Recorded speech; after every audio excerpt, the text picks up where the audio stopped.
The broadcast is now starting. All attendees Hello are in everyone and listen-only welcome mode. to the webinar on marketing your degree overseas. My name is Abby Sharma. I am a careers consultant for the Careers Group and I will be with you for the next hour to talk you through this topic. So just to start us off, I'd like to check some of the technical things. You'll see that there's a hand icon in your pane. Could you raise your hand if you can hear me? We just want to check that everyone's able to hear. Okay, if you have any problems with any of the technical side of things, if you just type it into your questions box, then our administrator will get back to you on that and see if he can help you. Also, you'll see the questions box. That's where you can type your questions if you have one particularly about the content of the webinar, or a couple of times I'm going to ask you questions to get your participation. So type your answer into that questions box, and that will mean that you can be a active participant in this webinar. So two things to note: the hand icon and using the questions box. So you can type your questions as we go along.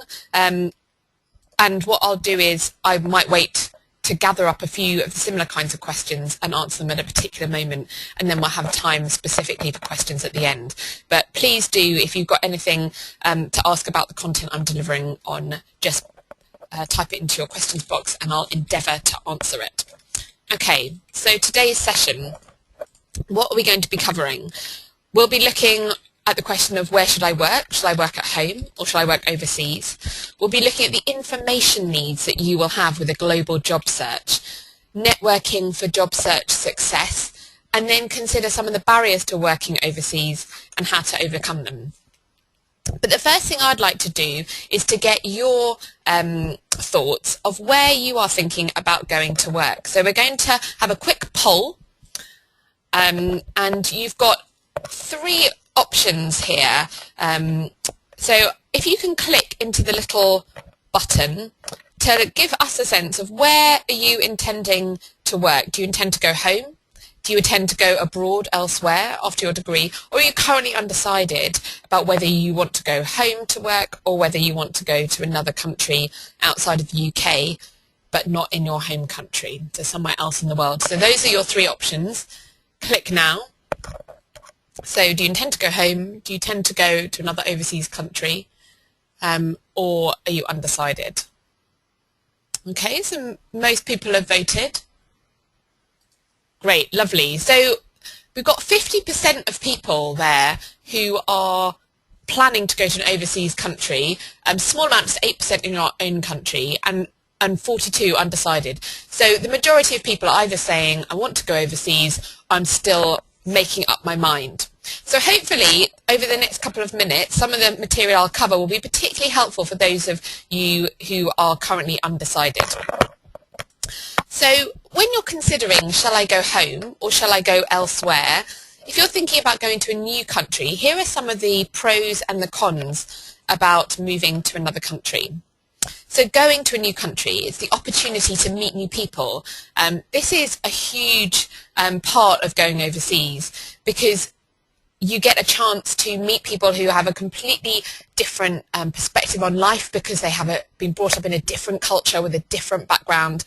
And that links into the fact that you'll be gaining a lot of new experiences. You'll be gaining new perspectives. I remember when I worked in the States for a few months, it was just a very few months, but I noticed how some of the ways that people did things were different to how I did them in a professional context. They used slightly different tools within their careers appointments. They had a slightly different methodology of carrying out some of the same tasks that I did when I was in the UK.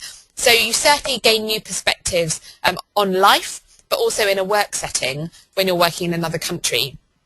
Also expanding horizons. You'll have moved from home to the UK, and I don't need to be the first to tell you that you will have learnt such a lot about the different ways of doing things, and and had exposure to new things because of moving a country. I'm sure many of you have got multiple stories about that. And so it will be if you go onto another country.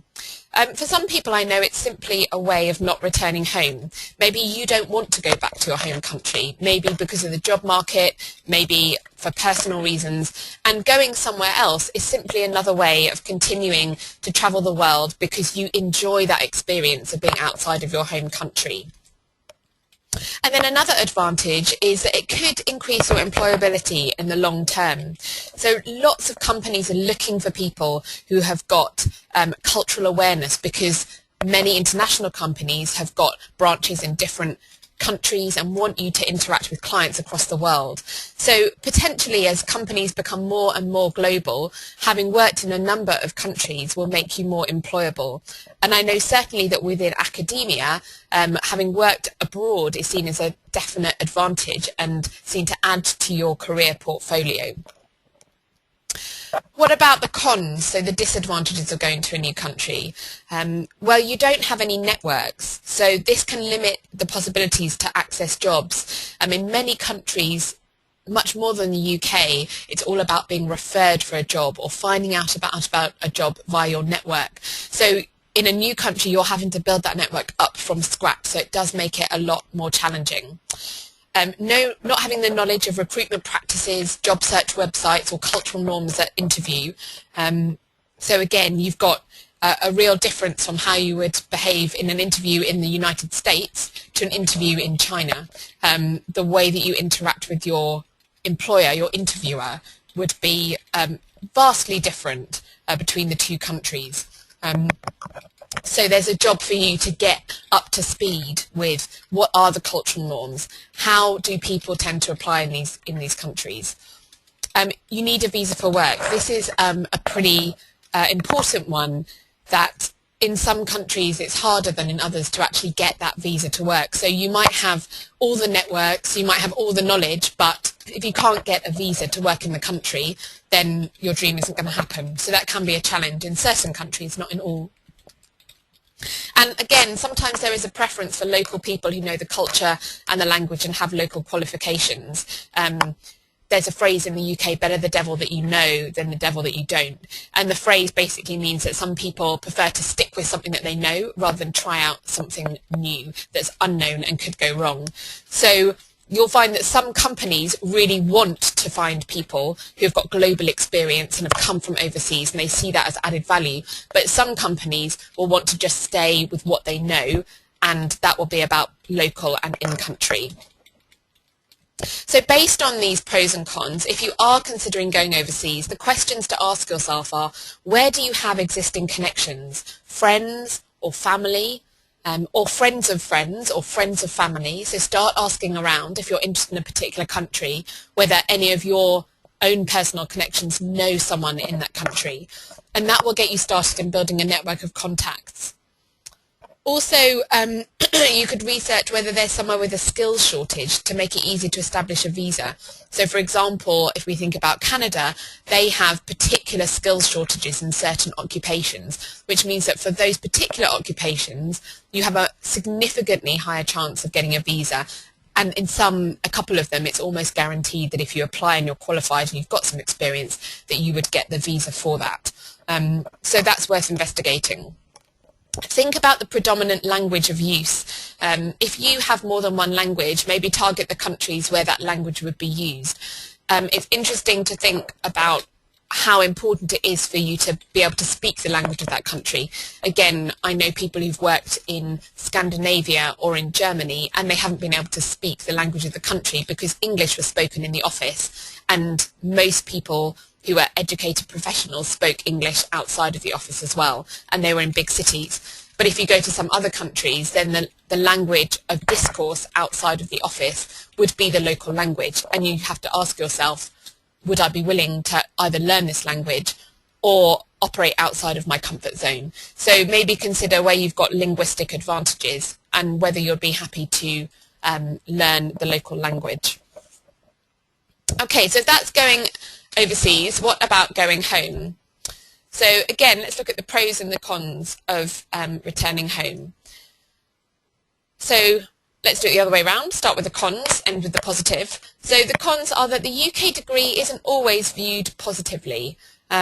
With some employers, they can look at the masters and quibble over the fact that it's just 1 year, or say, well, people who've gone to the UK, some, not all, but some countries, employers view people who've come to the UK as coming here because they maybe couldn't get into the institutions they wanted to at home. Now, that may not be true, but that is an existing perception, particularly in sort of China and India, which you would need to make sure that you addressed and explained the value of your own UK degree, and we'll come on to that later, and that wasn't necessarily the case.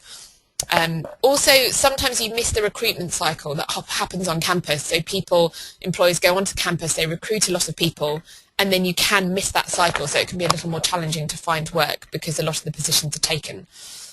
Maybe for you it's too familiar. So maybe one of the disadvantages of returning home is that you want to stay overseas for longer. You want to have a new experience.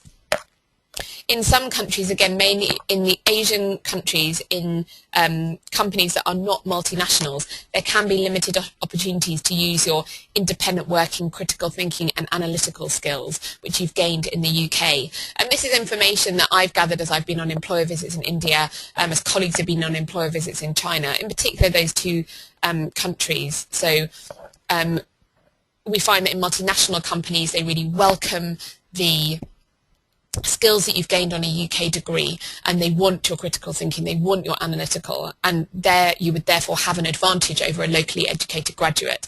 But in national companies or state-owned companies or small companies, those particular skills aren't particularly valued, and they maybe want someone who's going to toe the line a little more and follow the example of other people in the business. So that is about you pitching your applications in the right place, and again we'll talk a bit more about that later. Another con of returning home is that you aren't necessarily compensated more than a local graduate, despite the fact you've had to outlay higher costs for your education. Returning home, what are the positives though? Well, you have existing networks, so it's much easier for you to find work, family, friends who can refer you and who know you. So much familiarity, so there's a real ease of adjustment to living, to working, because you know the situation that you're in. You know the companies, you know the recruitment practices, so you'll be quicker getting off the ground and getting yourself into work. You'll be back at home with friends and family, so that's a good reason to go home if you just want to be around the people that you know and you love. Cultural awareness, so you know how to act at interview, you know the workplace norms, and that can be the difference between getting hired and not getting hired, because people want to think that you will fit in with their company. And obviously there's no requirement for a visa, and that is particularly going to speed up the process of you getting a job, and bring potentially more security for you as you job search, because you know that you'll be able to work in that country. Okay, so this is now a chance for you to answer a question. What do you think that you need to know whether you're returning home or you're going overseas in order to conduct a global job search? So I'd like you to type into your questions box your thoughts. So if you are searching for a job overseas somewhere, another country or your home country, what are the things that you will need to know in order to search for vacancies, apply for vacancies and get that job? So we'll just wait a couple of minutes. Put your thoughts into the questions box, and hopefully we'll get some interesting thoughts back from you.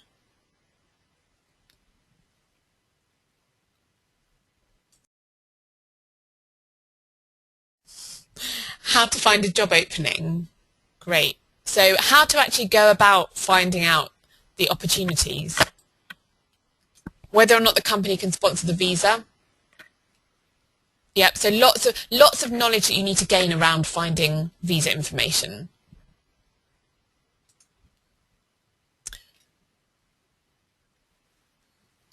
Yeah, gaining information about salary, benefits, qualifications. So again, that sort of what I'd call labour market research. Yeah, how to show your own added value compared to local graduates. get to know the local websites, regulations. Yeah, that's great. Okay, anything else? I think we've covered a lot of things. Yeah, that's brilliant. What they really think about an overseas qualification. I think that's very, very important. Okay, thanks for your thoughts there. I'm just going to summarize some of these on this particular slide. So what do you need to know? You need to know what's happening in the labour market, what is the salary expectation, how to succeed in the recruitment process, where to look for vacancies, and when and how to apply. So what I'm going to do is work through each one of these points and hopefully give you some thoughts on how to get answers to these questions. So the first one, what is happening in the labour market? So this is about you firstly understanding the sector that you're interested in. So it's finding out what are the big stories, what are the innovations, what are the changes to the law that might be affecting the industry. This is the kind of thing you might be expected to talk about at interview, and they would be looking for you to show a knowledge of in order to show that you're motivated to work in that industry. It also may affect the kind of company that you apply for. You might, for example, find out that as you learn about the sector, there are some particular companies which are really innovating, or a particular network of companies, and that might draw you, if you're interested in that, to work in that area. So it both helps for your interview process, but also can inform your own job search and where you want to look at. Also, understanding the sector is understanding whether there's a particular location within the country where companies within that sector are located. For example, in London, there's an area known as Tech City that's around Shoreditch, and it's lots of startups and companies working in the digital sector. And so if you are moving to London, it would be useful for you to know, or that area is where there's a lot of companies. Go to networking events in that area, search for companies in that area, go and walk around that area, hang out in cafes in that area, meet people. So that's why it's useful to identify whether there's a particular location. It's going to affect where you end up living potentially, so you can pitch your application. Okay, also know about your employers, so know about the companies or the organisations in order to help you identify where you want to apply. So if you want to work for a big firm, who are the big players and what is their competition doing? Or if you want to work for a smaller company, what's the professional association or the professional body for that sector? Because knowing that will then allow you to access their own directory of members on their website, and that directory of members is a way of you finding out who the smaller companies are. Also, think about the role that you want to do and researching it. So have you researched the requirements for the role that you'd like to do? Someone typed this into the questions box just now.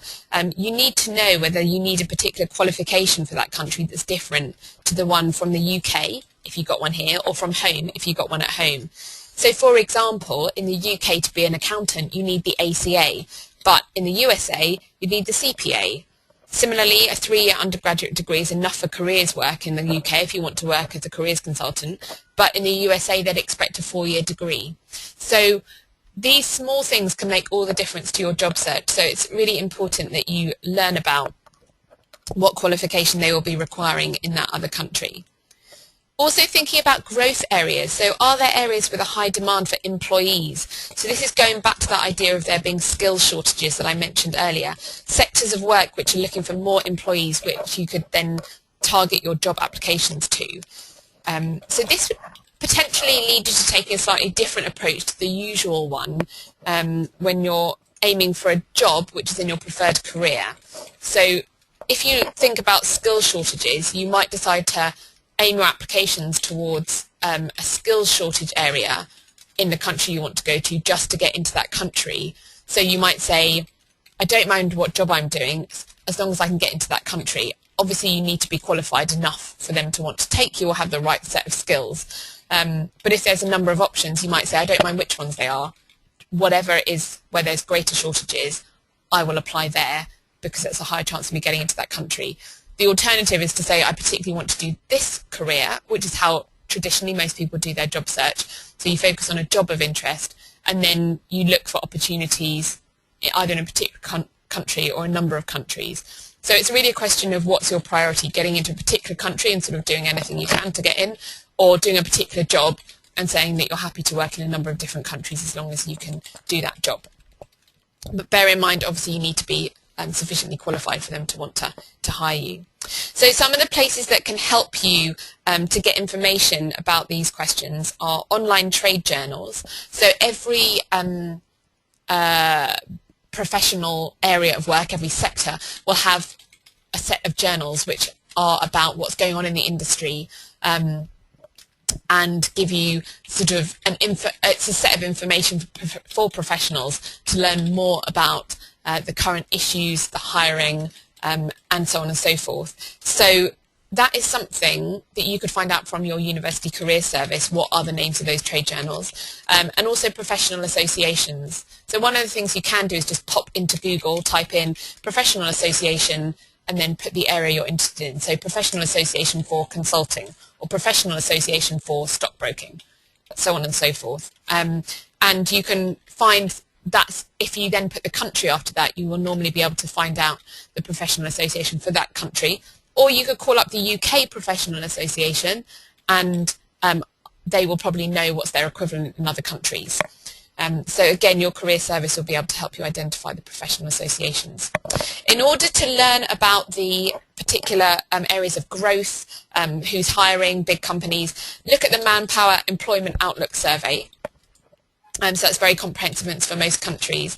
And if any of you are University of London students, and I understand most people on this call are, we have access to something in many colleges called Going Global, and that's got a lot of information about working in different countries, giving you all this knowledge about what's happening in the labour market. So again, go into your college career service and find out about how to access Going Global. It's just an online website, so it should be somewhere on your careers website, or you can pop in and ask them about it. Okay, so if that's one thing you need to find out, the second thing is salary expectation.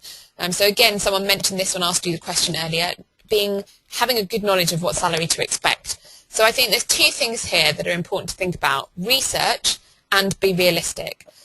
So, for example, we often hear from employers of students returning, in particular to Asia, that there can be a expectation of having a salary which the employer isn't necessarily willing to pay. And I think there's, a reason for that. You've come to the UK, you've paid out for a UK education, and so it feels like it would be fair to have a higher salary upon return.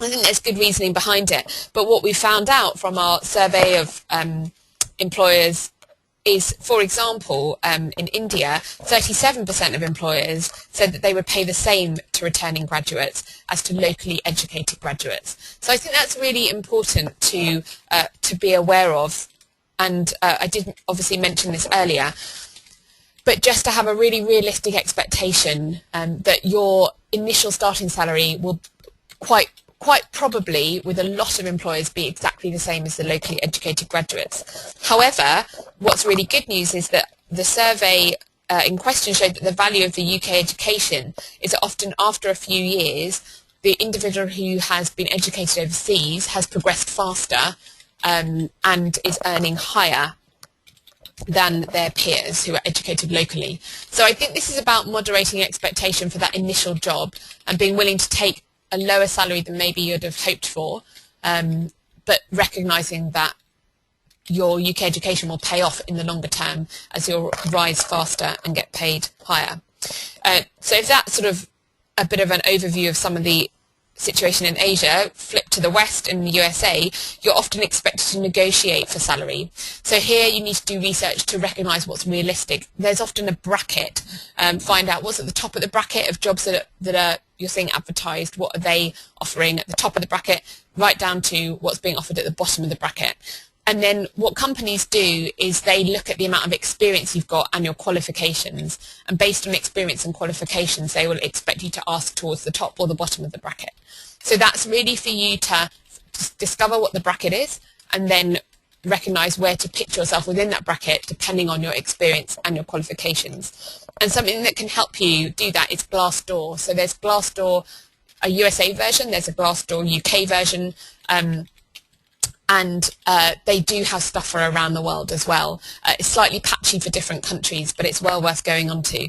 So what Glassdoor does, it's a website which gathers information from employees about their salary, and you can start to find out the averages. Also look at local job adverts. So maybe that company is saying that it's not advertising the salary, but maybe there's other companies which are explicitly advertising the salary. And so you can start to get a sense of what's the market rate and then negotiate within that. Okay, so that's salary expectation. So now on to the third one, how to succeed in the recruitment process. So these are some of the things to consider. Are cold applications, so that's where you just see something online and you apply via the internet, are cold applications used as much as networks, or is it almost always networks? So in the UK, lots of people get a job without networking. Networking is significant, but we have quite a strong culture of sending in what I'd call cold applications, where you just find a job online and you apply for it. It may be how many of you have had part-time jobs or internships in the UK. Whereas I know in other countries, networks are used almost exclusively, and that is the way that you find out the job. So learning that will be really helpful. You don't want to spend a long time applying for things online where actually there's a very small chance that will work. And what you need to be doing is putting your energies into developing networks. Secondly, what's culturally expected in the interview? So is it deference to the interviewer, or is it debate with the interviewer? Are you expected to be selling your skills proactively and boldly stating all the things you're very, very good at? Or are you expected to wait to be asked a question about that skill and then offer it in response? These are some of the differences that I've certainly learned happen in different countries. What processes do they use? So are there group interviews? Are there assessment centres? Are there personal questions? In India, I know that you could get asked, are you married? Are you planning to have children? And that could affect whether or not they hire you. Whereas that would never be considered to be asked in the UK. So learning a bit about the interview process. And then who could give you this information? So who could give you an inside view? Is there someone that you know inside the country who you could talk to about the recruitment process? Again, this is covered a lot on Going Global if you're a University of London student. Otherwise, often there's blogs. So this is about finding magazines and online articles which talk about the job search in that particular country, and there's normally quite a few for each country. So for example, I found a magazine which was just called Expat Shanghai, and there was loads of articles on there about the different ways that as an expat expatriate you can search for jobs, the interview process, the ways that you can network. So a simple Google search or pop into your career service and find out some suggestions from them should give you an idea of some blogs you can follow or some online journals you can read, which will give you country information that's very specific to that country. And as I said, Going Global's got a lot of this. Okay, so where should you actually look for vacancies? This is something else that someone flagged up when I asked the question. So there's a few suggestions just on this slide. You've got online jobs boards, and a lot of those can be found on Careers Tagged. So this is a University of London specific website. So again, it's for University of London students. If you log on to Careers Tagged, you can enter the search term in the search box, which will be your country of interest. So you can put in Malaysia or Singapore or Argentina, and it will bring up all of the websites which give you information about finding work in that country. So we do house a lot of information about different job search websites on Careers Tagged for many, many countries. Our website, International Futures, has again got a link to our own job online, which features jobs from across the world. It's also got some specific downloads about working in China, working in the USA, working in Malaysia, working in Canada, and there's a couple of others on there as well. So some very specific information on those, because we found those are particularly popular countries. And then Job Online is our careers group website, which is available for anyone to access, and there you can search for jobs by country as well as by sector. GradLink UK is specific for finding work in Malaysia, work in China, work in India and work in Africa, and that's very specific for graduates who've been educated here and are looking for work in those countries overseas, so it's really targeted and got lots of good stuff on there. And also think about social networks, so LinkedIn or Twitter. Lots of jobs advertised on LinkedIn, and I know that lots of creative companies, marketing, digital media use Twitter a lot to just let people know what's going on in their company, and again, to find people to hire or to advertise vacancies. Another thing that I've come across recently for finding opportunities to move overseas is the government authorised exchange schemes. Now these are mainly for UK students who want to work overseas, but there are a couple who will offer up to 12 months placements in overseas companies for those students who've been UK educated, so not necessarily UK citizens. So there's just a link on there for finding out more about that. And just to say, we will make these slides available on our blog within a week. And so you can go onto the slides and you'll actually be able to click on these links and find out some more information. Okay, so when and how to apply. So questions to ask yourself are, is there a particular time of year which companies advertise for graduates? What are the most commonly used application methods? Do you apply online? Is it the contact passes on your CV? So quite interestingly, again, some information from India, I found out from a number of employers that they will give you a different salary based on how you apply. So whether you apply through a referral, whether you apply online, or whether you are hired on campus, for the same job will give you a different salary. So finding out that kind of information might be helpful to help you know which way to target your job application method. And think about whether or not they advertise vacancies. So again, in some countries, vacancies aren't really advertised online, and you need to go via the people that you know and get them to hand in your CV, which will then either create a position or they'll come back to and look at when a vacancy arises. So before I move on to looking a little bit about networking, because that's a really key part of doing a successful job search overseas and actually will help you get information about all the things I've just talked about, I want to just have a pause in case any of you have got any questions about what I've just talked about. So we've covered the sort of 5 areas which are information needs for an international job search. So if you've got any questions on those things, now's your moment to type your question into the questions box, and I'm happy to answer any now. So I'll just give you a moment to think about that and type in any questions that you've got.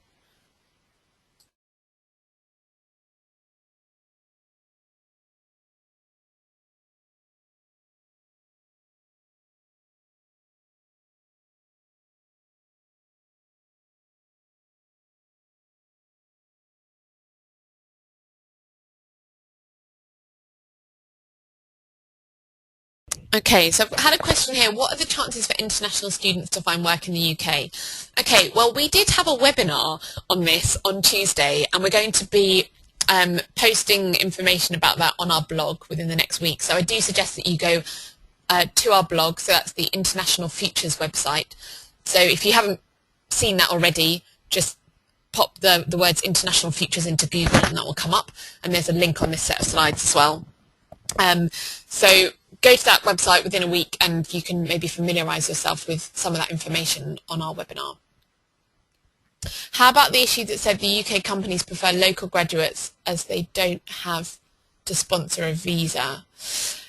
Yeah, so again, that really relates to working in the UK, and this we're particularly talking about working overseas at the moment. I would refer you though to that the slide that I just put up about government authorised exchange schemes. There are some organisations, so there's one called ISIS, ISIS, and you can actually, they work in particular areas like marketing and HR and finance, and you can upload your CV to their sort of CV database, and then they can place you in a company which runs this exchange scheme. That's particularly for Chinese students, but there are a number of schemes for working in the UK for a short period of time for international students. And if you click on the link on that slide, or you just type in government authorised exchange schemes into Google, it'll bring it up on the government website, and there's a list of all of the companies that do that.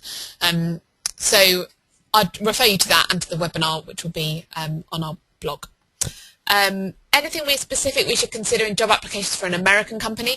Yeah, I think the visa is a big one. So again, you have to get sponsored by an employer in order to go over there. There are what are called J1 schemes. So there are some companies that will that essentially you pay them and you can work as an intern in America, and they sort out your exchange visa. So a quick search online for a J1 exchange schemes will probably give you an idea of that. There's a company called Parent Fees, for example, which is P-A-R-E-N-T-H-E-S-E, and they organise for short stints overseas. So that's one thing to consider. I think the other thing is in America they do expect you to be much more overt with selling your skills. So I was part of a job interview out there. It was so there were 8 of us in the room. They'd already had stage 1. This was stage 2. And it was very informal. It was more of a chat and less of a formal interview at that point. And the person who was being interviewed very overtly was saying, he said, one of the things I could bring to the team is I'm great at networking. I've done this, I've done this, I've done this.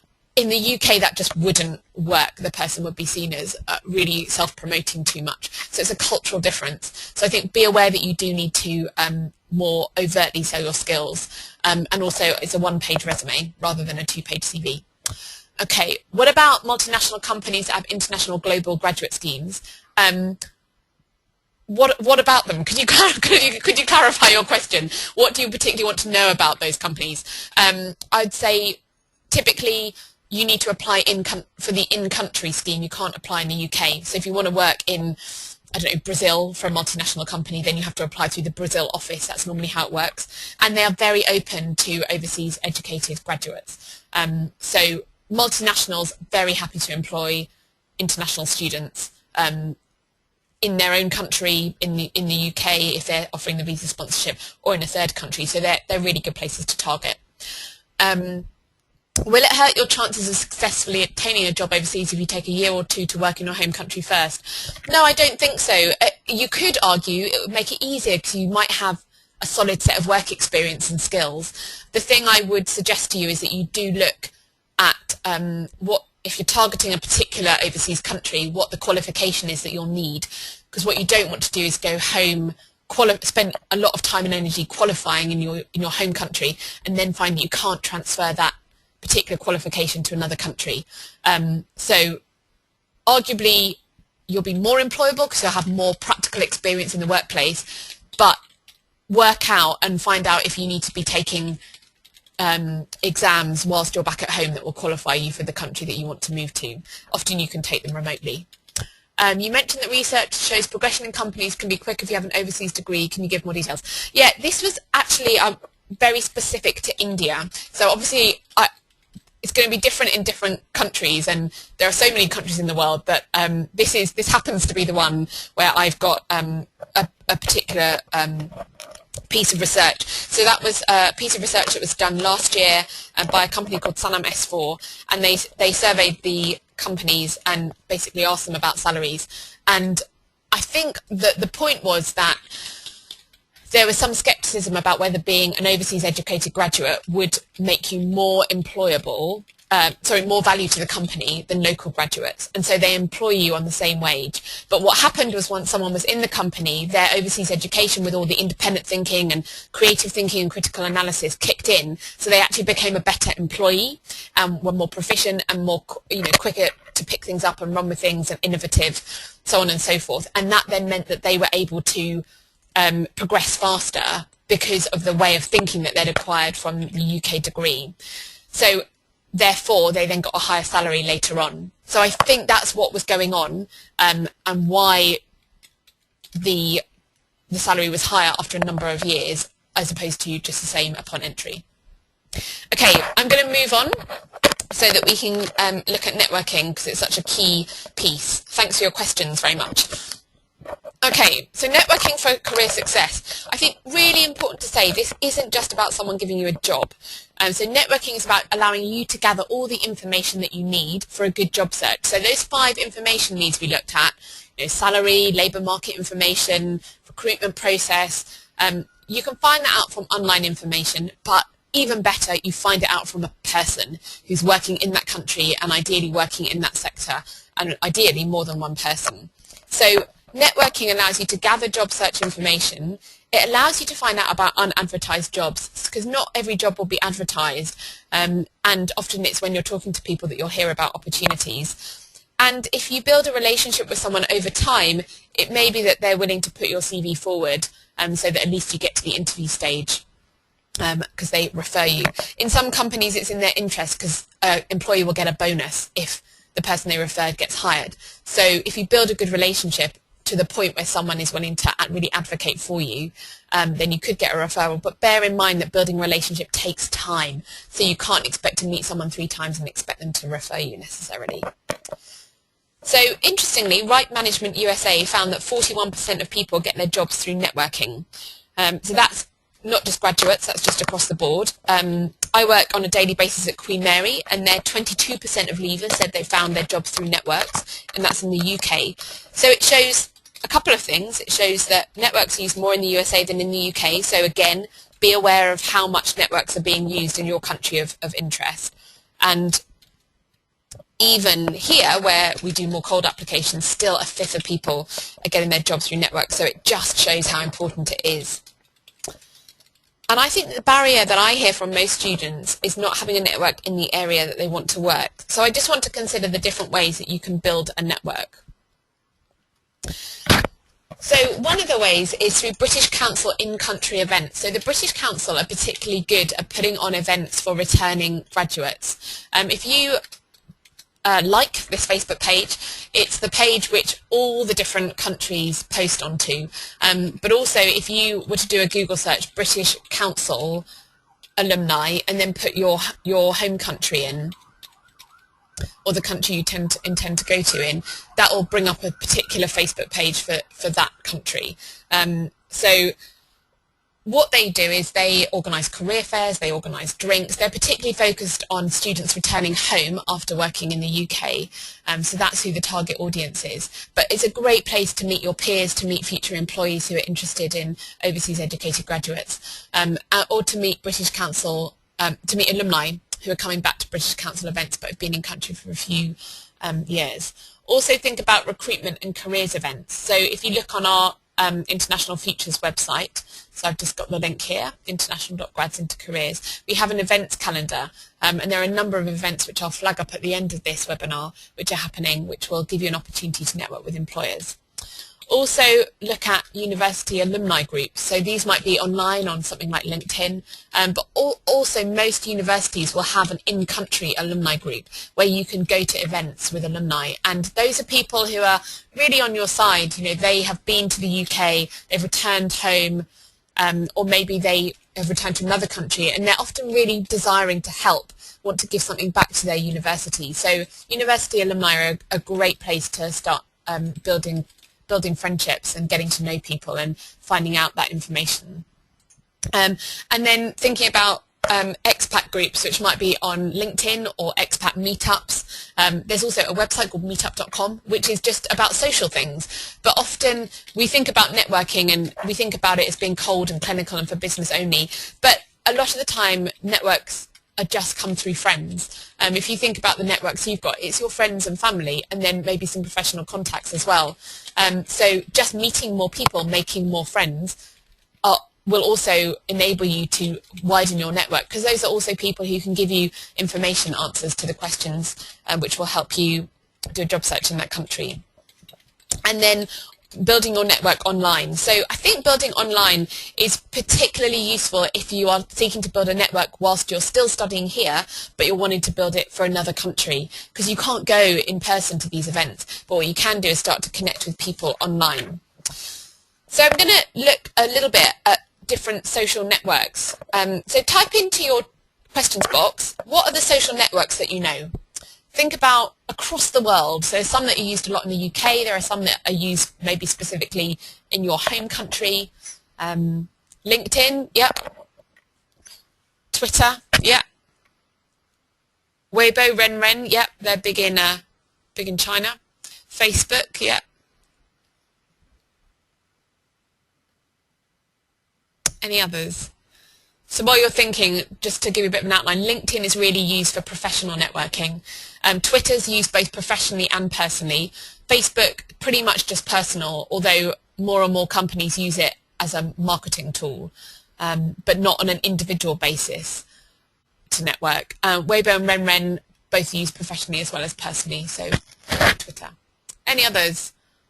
Give you another second just to have a think.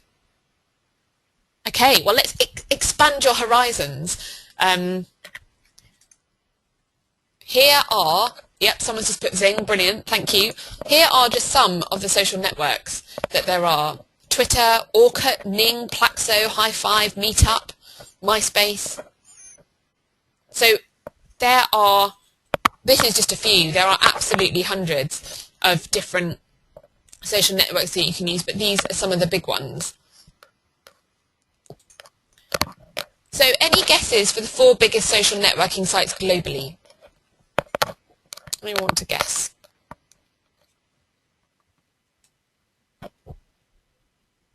So the ones which have got the most users.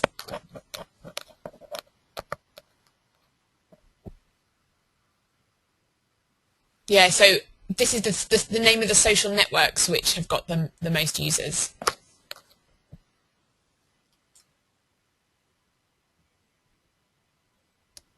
Okay, so LinkedIn is the biggest, so it's got the biggest member base on average. Biggest in the United States, then India, then the UK, then Brazil, then Canada, then Australia, and then the UAE. So the reason that it's useful to know is obviously it means that if you're going to do a job search in the United States or India, UK, Brazil, Canada, Australia, or the United Arab Emirates, you know that LinkedIn is somewhere that you want to focus your energies on building a profile in and starting to participate in discussion groups and make connections on LinkedIn. Now, for another of the biggest ones is Viadio. So for Viadio, it's in English, French, German, Italian, Portuguese, Spanish, and Russian, which means it's used in those particular countries. And it's generally used by business owners and managers. Now, in the Indian subcontinent, it's branded as Apna Circle, so that's another of the biggest ones. And then in China, it's branded as Tianji, and that's the largest professional network with over 17 million members and rapid growth. So it's absolutely huge. Great, thank you. Someone has put, she uses academia.edu for research and networking. So that's great if you're interested in the academic world. And there's a number of different sort of academic specific ones. So I've just shown on this slide, you can see for different social networks, how they're used within different countries. So my tip to you is learn which networks are most used in your country and get familiar with it. So hopefully this slide will give you a starting place for some of the countries where you should be focusing your interest. And I have found that Wikipedia is also quite a good source of knowledge for the social networks used in particular countries. So I just want to give you an example of how each country has its own networking sites as well. So there's the really big ones, but then also this is China, this is in 2012. You can see that there's lots which are not even sort of used particularly outside of China. So it's becoming aware of which of the global ones are used within the country, focusing your energy there, but which are the country-specific ones which you might want to get onto as well. So if that's which social networks to link up to, how do you actually use them effectively? So a few tips here. Keep an up-to-date profile. So easy for your profile to get out of date. So make sure that you definitely keep your profile fully stocked with work experience, exam grades, activities, volunteering, extracurricular activities. Have a picture on there if it gives you that opportunity. I know, for example, that on LinkedIn, there's an increasing number of recruiters that are using LinkedIn to speculatively contact potential employees. And so they will look at your profile. Again, statistics that show that an increasing number of employers, when it comes down to that sort of final few people, will have a look at your online profile. And so what you say about yourself online does matter, and you can add some weight to what they've experienced of you through, for example, recommendations on LinkedIn. So you're bringing other people's voices into the picture. So keep an up-to-date profile. Post about work-related topics or articles or activities. You can do this on most social networks. So starting to build your expertise, showing that you've got an interest in it, that you're motivated to work in that area because you read widely around it. All this helps you to sort of build a brand so that you can be seen as someone who's particularly keen to work in an area and who's desirable in that area.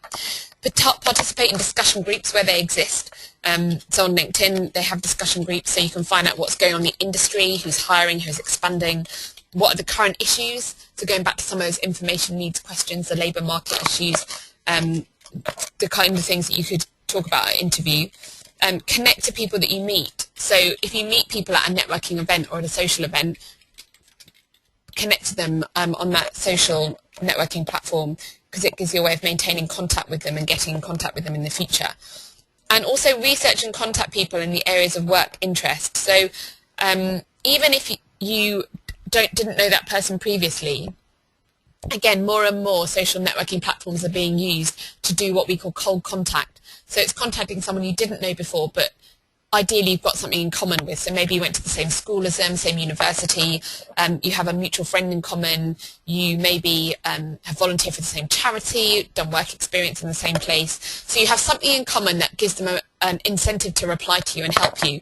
But you contact them by sending them a message, or tweeting them or whatever it is on that particular platform, and asking them some particular questions about the area that you want to get into. This is known as information interviewing, and it can help you to gather some of those information needs that we talked about before. Over time, you could go for coffee with this person, you could build a relationship with them, and they could be someone who could refer you or put you in touch with other people. So just to give you an example of how using a social network effectively can work, a couple of stories. Someone who was part of a discussion group, and they posted a particular question around finding job search websites and job opportunities in a sector into the discussion group, and this was on LinkedIn. Somebody else in that group was looking to hire a graduate at that time. She went and looked on this girl's profile, liked the look of her, invited her to interview, and then she actually managed to get the job. So that's a great story. Another interesting story we had from a student recently, an undergraduate, wanting to get into marketing, just a recruiter, small recruiter who was browsing LinkedIn profiles based on keywords, and found this person and invited them for interview. And then another one, again from LinkedIn, of someone who is has recently been building up her profile on LinkedIn and on Twitter by posting articles, by making sort of comments about articles that she's read, by sort of updating all of her experience, and she's built a brand as a maternal global health expert. As a result, the Huffington Post, who were looking for some people to contribute to a chat show online, looked on LinkedIn because they wanted to find people outside of the group of people that they knew already, and they found her profile and they invited her to speak. So she's twice contributed on a Huffington Post live show, and that was simply because of building a good brand online, having had no previous media experience. So just some stories to show that it can work.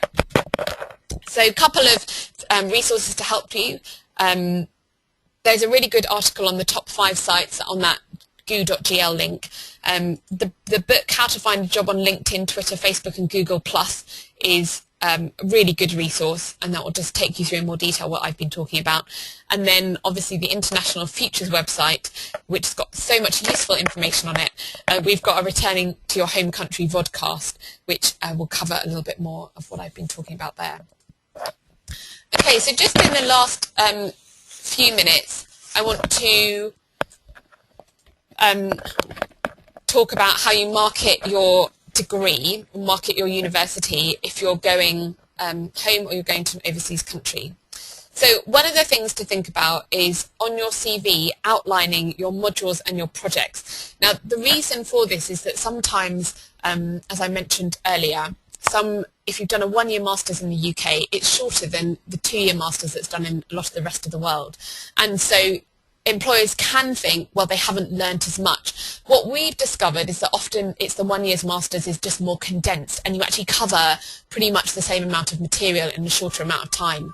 So you've got to make sure that you make it really clear on your CV or on an application form all the different topics that you've covered. So you're showing that you've got the same amount of knowledge, but you just gained it in a shorter amount of time. Similarly with projects, so depending on the country you're going to, you may have used technology, you may have used had access to particular things in laboratories which wouldn't be accessible back in your home country. So it's worth showing the practical skills, the technology that you use, because it may have been more advanced at your UK university. Another thing to do is to list the ranking of the university. So something that we found, doesn't matter whether you're going to your home country or overseas, is that employers don't necessarily know the names of universities outside of LSE, Cambridge and Oxford. And yet there are lots of brilliant universities all across the UK. So you have to show them the value of the university. So think about stating the QS World Rankings. If going back to Eastern Asia, the Shanghai Jiao Tong Academic Ranking. You can look at the Research Excellence Framework, so that's for research-intensive universities, they're ranked on their quality of research, or the Times Higher Education World University Rankings. Those are all sources that you can go to find a ranking for your university, and then you can put that on the CV to show the value of your education. Then how do you actually sort of market the fact of what your international education gives you? Well, I think you can highlight your languages. You'll be proficient in 2 languages or more, English, your home mother tongue, and, well, unless you're from Canada or the USA, and then you might know another one anyway. You'll have specialist knowledge of the UK and the Eurozone potentially.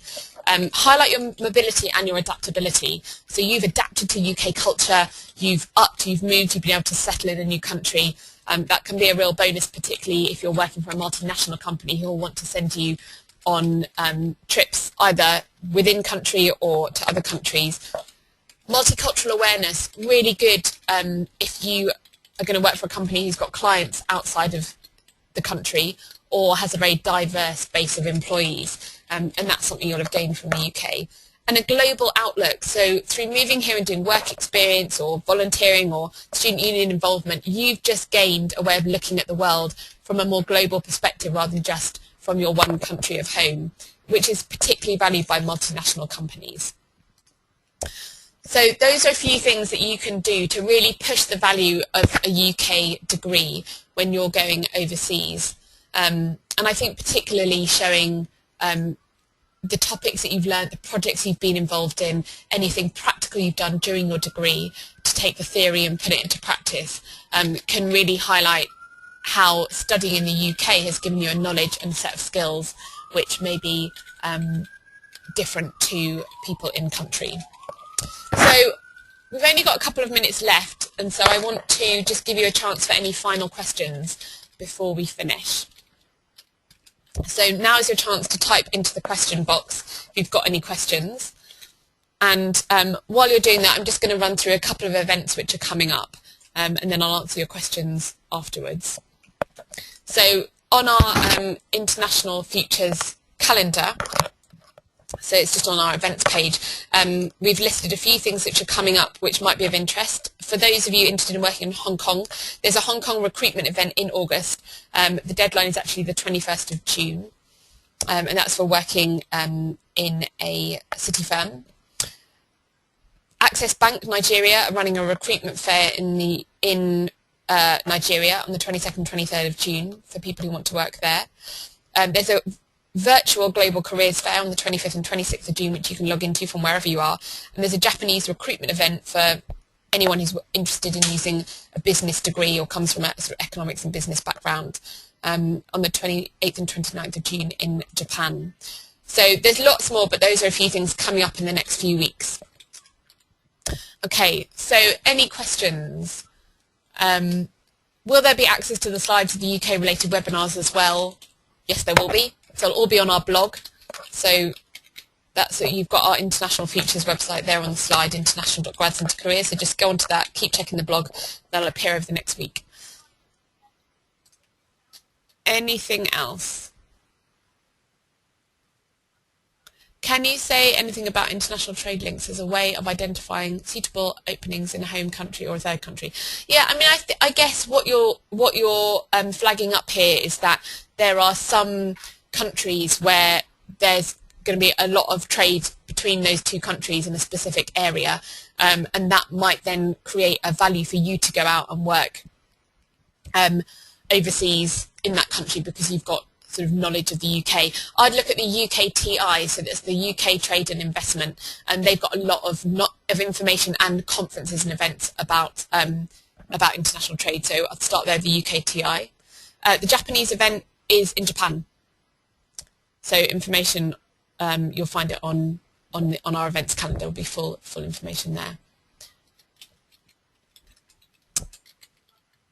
Okay. All right, well, I hope this has been useful to you all. As I said, we do have a lot of information on our International Futures website. We've got information about working in a home country, an overseas country, working in the UK. We have a Facebook page, we have a blog which gets updated a few times a month. So please do become a regular subscriber to our blog, like us on Facebook, and use our website for hopefully what will be a very successful global job search.